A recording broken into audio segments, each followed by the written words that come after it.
छो विद्यार्थी मित्रों, जय हिंद जय भारत। हूँ आशीष व्यास आज फरी तमारी समक्ष धोरण 10 नो संस्कृत में व्याकरण विभाग में आज आपणे विसर्ग संधि विषे बात करीशुं। अभ्यास 6 विसर्ग संधि। तो एमां आपणे जोईए विसर्ग संधि एटले शुं।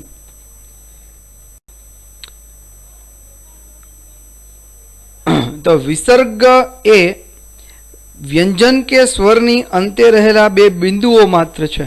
विसर्ग एटले आपणे शुं के व्यंजन के स्वरनी अंतमां आवतुं होय, बरोबर छे। बे बिंदुओ उपर नीचे आवे तो आपणे एने विसर्ग कहीए छीए। तेनुं उच्चारण ह समान थाय छे। हवे आमां केटलीक आपणे भूलो करीए छीए उच्चारणमां, बरोबर छे के एनुं उच्चारण ह समान थाय छे। आपणे ह जेम के राम ह, तो आपणे राम ह मां पाछळ विसर्ग छे એટલે આપણે હ બોલીએ છીએ, પરંતુ આપણે ભૂલ એ કરીએ છીએ ઘણી વખત એ વિસર્ગ જે સ્વરની પાછળ આવતો હોય એ સ્વરની પાછળ એવો જ વિસર્ગ બોલવો કે જેવો સ્વર બોલાય છે। જેમ કે રામની પાછળ વિસર્ગ આવે તો રામ હ બોલાય, પણ ગુરુની પાછળ વિસર્ગ આવે તો ગુરુ હ ન બોલાય, ગુરુ હુ એમ બોલાય, બરાબર। રમાની પાછળ વિસર્ગ આવ્યો હોય તો રમાહા, बराबर। अंते जो आ आवतो होय तो एनी पछी आवतो ह छे ए हा एवुं उच्चारण करवो। विसर्ग ने बे टपकावाळी निशानीथी दर्शाववामां आवे छे, जे आपणे जाणीए छीए। विसर्ग संधि एटले के बे के बेथी वधारे पदोने जोड़ता अथवा तेमां रहेला विसर्गमां जो कोई फेरफार थाय तो तेने विसर्ग संधि कहे छे। એટલે વિસર્ગ સંધિ એટલે કે પદોને જોડતા જો અંદર વિસર્ગ રહેલો છે એ વિસર્ગમાં ફેરફાર કરીએ આપણે તો એને આપણે વિસર્ગ સંધિ કહીએ છીએ। હવે આપણે વિસર્ગ સંધિના નિયમો જોઈશું। તો વિસર્ગ સંધિના 4 પ્રકાર થાય છે। વિસર્ગ સંધિ 4 પ્રકારે થાય છે, બરાબર છે।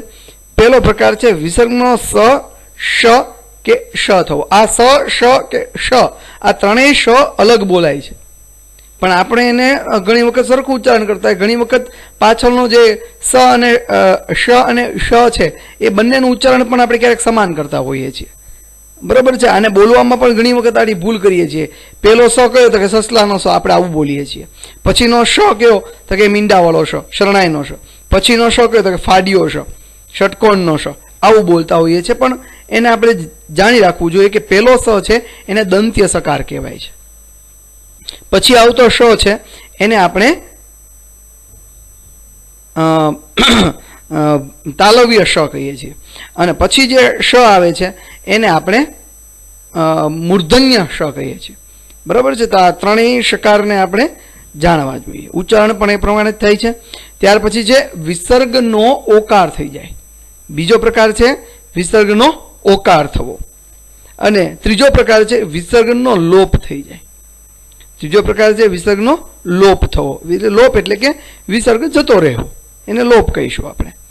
પછી ચોથો પ્રકાર છે વિસર્ગનો રેફ થઈ જાય છે, બરાબર। રેફ થવું એટલે રકાર થઈ જવો, ર થાય વિસર્ગનો, બરાબર। કઈ રીતે થાય છે, કેવો એનો નિયમો છે એ હવે આપણે આગળ જોઈએ। તો વિસર્ગ સંધિનો આપણે પ્રથમ નિયમ જોઈએ।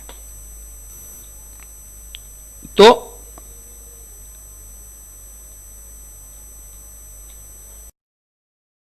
ત્યાર પછી આપણે વિસર્ગ સંધિમાં પહેલા નિયમનો પેટા બીજો નિયમ જોઈએ। તો વિસર્ગ પછી જો ટ, ઠ કે શ આવે તો વિસર્ગનો શ થાય છે, બરાબર। એટલે અહીંયા આગળ આપણે જોવાનું કે વિસર્ગ સંધિ પછી વિસર્ગ પછી ટ, ઠ કે શ આવવો જોઈએ। ઉદાહરણ જોઈએ એટલે વધારે સ્પષ્ટતા થઈ શકે। એમાં જો રામ હ ટીકતે, તો જો અહીંયા આગળ રામ હ જે વિસર્ગ છે, વિસર્ગ પછી ટ છે, તો ટ ના સ્થાનમાં શું થઈ જશે, શ, પણ કેવો, મૂર્ધન્ય, બરાબર। કઈ રીતે થાય, જો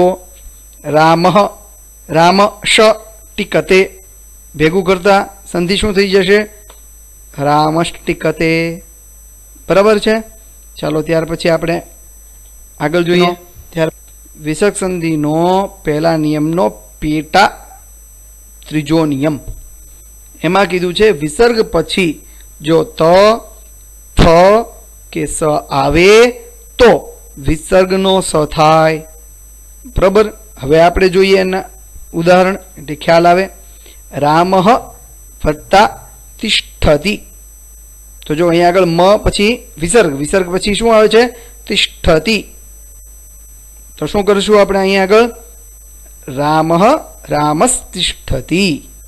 બરાબર છે. ફરી વાર જોઈએ એને આગળ. એટલે અહીંયા વિસર્ગનું શું થઈ ગયો? પાછળ ત આવે છે તો શું થઈ જાય? વિસર્ગનું સ થઈ જાય. બરાબર. અને ભેગું કરતા શું બની જશે? રામસ્તિષ્ઠતિ. બરાબર. એવી રીતે અહીંયા બનશે. ત્યાર પછી આપણે આગળ જોઈએ વિસર્ગ સંધિનો બીજો નિયમ. ઓલા પેલા નિયમના 3 પેટા નિયમો હતા. હવે આ વિસર્ગ સંધિનો બીજો નિયમ છે કે વિસર્ગ પહેલા જો અવર્ણ હોય અને વિસર્ગ પછી જો અ કે કોઈ ઘોષ વર્ણ હોય તો વિસર્ગનો ઓ થાય. વિસર્ગની પહેલા શું હોવું જોઈએ? અવર્ણ.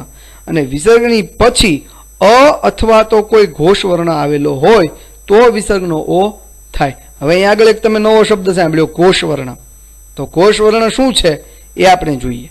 તો અહીંયા આગળ મેં તમને અનુસ્વાર સંધિ તમે જે ભણ્યા હશે 9મા ધોરણમાં એ લોકોને ખ્યાલ છે કે એમાં આગળ કદાચ તમે ન ભણ્યા હો તો આપણે આ જ વિડીયોની સાથે સાથે મૂકેલી જ છે અનુસ્વાર સંધિ 9મા અને 10મા ધોરણ બંને માટે. તો એ તમારે આમાં જોઈ લેવી. તો એમાં જો વિસર્ગની પહેલા અવર્ણ હોય ને વિસર્ગની પછી અવર્ણ અથવા ઘોષ વર્ણ. હવે ઘોષ વર્ણ કોને કહેશું? તો કે તો એ 5 વર્ગ હોય. 5 વર્ગ જે છે ક, ચ, ટ, ત, પ. આ 5 વર્ણમાં 5 વર્ગમાં 5 વર્ગના 5 વર્ણ છે. દરેક વર્ગના 5 વર્ણો છે. એ 5 વર્ણોમાં ત્રીજો, ચોથો અને 5મો વર્ણ આજે તમને હાઇલાઇટ કરીને બતાવ્યું છે. ત્રીજો, ચોથો અને 5મો વર્ણ છે એને આપણે ઘોષ વર્ણ કહીશું. તો આમાંથી પણ જો કોઈ વર્ણ હોય પાછળ તો વિસર્ગનો ઓ થઈ જાય. જેમ કે ઉદાહરણ જોઈએ તો શ્રોતવ્ય જનાર્દનસ્ય. તો અહીંયા આગળ જુઓ શ્રોતવ્ય વિસર્ગની આગળ અ છે. આપણે પહેલી કન્ડિશન શું આપી હતી? પહેલી શરત શું હતી? કે વિસર્ગ પહેલા અવર્ણ હોવો જોઈએ. તો વ્યની પાછળ વ, ય અને અ પછી છે શું? વિસર્ગ. તો વિસર્ગની પહેલા શું આવ્યું? અ. બરાબર. અને એની પછી પાછળ વિસર્ગ પછી શું છે? પાછળ જ. શું છે? જ. બરાબર. તો વિસર્ગની પાછળ જ છે એટલે એ ઘોષ વર્ણ છે. હા છે. તો વિસર્ગનો શું થઈ જશે? ઓ થઈ જશે. કઈ રીતે? આવી રીતે શ્રોતવ્ય પ્લસ ઓ પ્લસ જનાર્દનસ્ય. બરાબર. અને આખું એ જોડતા આવી કંઈક સંધિ થાય. શ્રોતવ્યો જનાર્દનસ્ય. સમજાણું? બરાબર. ઓકે, સારું. ચાલો ત્યાર પછી આગળ જોઈએ.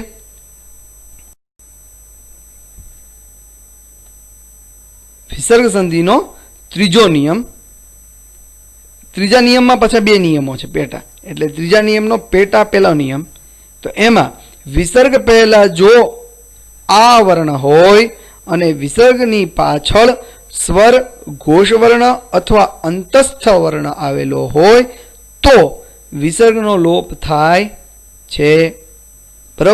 બરોબર ધ્યાન આપજો. વિસર્ગની પહેલા આ હોવો જોઈએ અને વિસર્ગની પાછળ સ્વર વર્ણ, સ્વર એટલે તો ખ્યાલ છે, ઘોષ વર્ણ જે આગળ મેં તમને સમજાવી દીધું, અને અંતસ્થ વર્ણ. અંતસ્થ વર્ણ એટલે ય, ર, લ, વ. એને આપણે અંતસ્થ વર્ણ કહીએ છીએ. તો એ આવેલા હોય તો વિસર્ગનું શું થઈ જાય? લોપ થઈ જાય. લોપ થઈ જાય એટલે લુપ્ત થઈ જાય, દેખાતો બંધ થઈ જાય. બરાબર. જો અહીંયા આગળ તમે વિસર્ગ વિશે ઘોષ વર્ણ વિશે તો સમજ્યા હતા. ઘોષ વર્ણ કયા કહેવાય? સાથે સાથે એ પણ જોઈ લો નીચે અંતસ્થ વર્ણ મેં આપી દીધા છે. ય, ર, લ, વ. આને આપણે અંતસ્થ વર્ણ કહીએ છીએ. જો અહીંયા આગળ નિયમ પ્રમાણે ઉદાહરણ જોઈએ એટલે ખ્યાલ આવે. વિઘ્ન વિરહતા વિરમંતી. બરાબર. વિઘ્ન વિરહતા વિરમંતી. તો અહીંયા આગળ જો વિઘ્ન વિરતા વિસર્ગ, વિસર્ગની પહેલા ટા છે, તાની પાછળ આ છે એટલે પહેલી કન્ડિશન, પહેલી શરત પૂર્ણ થઈ. વિસર્ગ પહેલા આ વર્ણ હોય અને વિસર્ગની પાછળ શું હોવું જોઈએ? વિરમંતી માંથી વ છે. વ શેમાં આવે? અંતસ્થ વર્ણમાંથી ય ર લ અને વ છે એ શું છે? અંતસ્થ. તો બંને શરત લાગુ પડી તો વિસર્ગનું શું થઈ જશે? લોપ થાય. લોપ થાય એટલે લુપ્ત થઈ જાય. તો આવું બનશે વિઘ્ન વિરતા, વિઘ્ન વિરહતા, વિરમંતી અને ભેગી કરતા સંધિ શું બનશે? વિઘ્ન વિરહતા વિરમંતી. બરાબર, સમજાઈ ગયું? ચાલો ત્યાર પછી જ ત્રીજા નિયમનો પેટા બીજો નિયમ. વિસર્ગ પહેલા જો અવર્ણ હોય અને વિસર્ગ પાછળ અ સિવાયનો કોઈ પણ અન્ય સ્વર આવેલો હોય તો પણ વિસર્ગનો લોપ થાય છે. આ બીજો નિયમ એનો. બરોબર. હવે શું આમ આપ્યું છે કે વિસર્ગ પહેલા અવર્ણ હોય.